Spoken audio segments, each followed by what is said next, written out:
Hearing is an essential part of our communication. If we can't hear, there will not be any effective communication. For communication to work, it needs to operate in both directions. Someone has to be able to speak or deliver a message, and the other person needs to be able to hear and understand what's being said. The first time you hear a foreign language, it sounds like a wall of noise. You cannot differentiate between the words. You're lucky if you can make it to the end of a sentence so you can nod in the right place. And when we think about hearing from God, many times we're hoping for some kind of instantaneous communication. But it doesn't work like that. We need to learn God's language. Sometimes God is speaking, but it gets lost in the translation.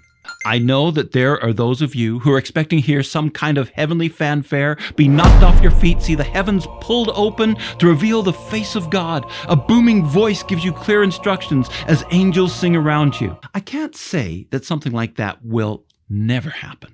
But encounters with God on that level are few and far between. I want you to lean in here because I want to tell you a secret.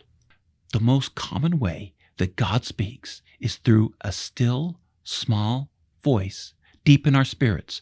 Maybe it's the skip of a heartbeat while we're reading scripture. Perhaps it's a picture that pushes through our consciousness. It could be a feeling that we find difficult to explain. I think of these as impressions. And sometimes they take us by surprise and the thought is gone in an instant. Other times, the image lingers as we turn it over and over trying to make sense of it. Have you ever leaned up against a large tree and as you pull away, your hand catches for a moment? Looking down, you can see the pattern of the bark imprinted on your palm. When we lean into God, it leaves an impression on our spirit, things we can see, hear, feel, like the imprint on our hand.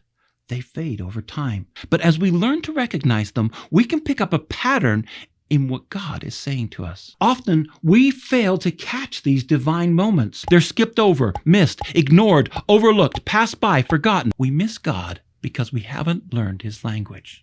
So, the next time this happens to you, stop, listen, write it down and share it with someone you trust. Learn to tease the thoughts of God from those fleeting flashes and take courage.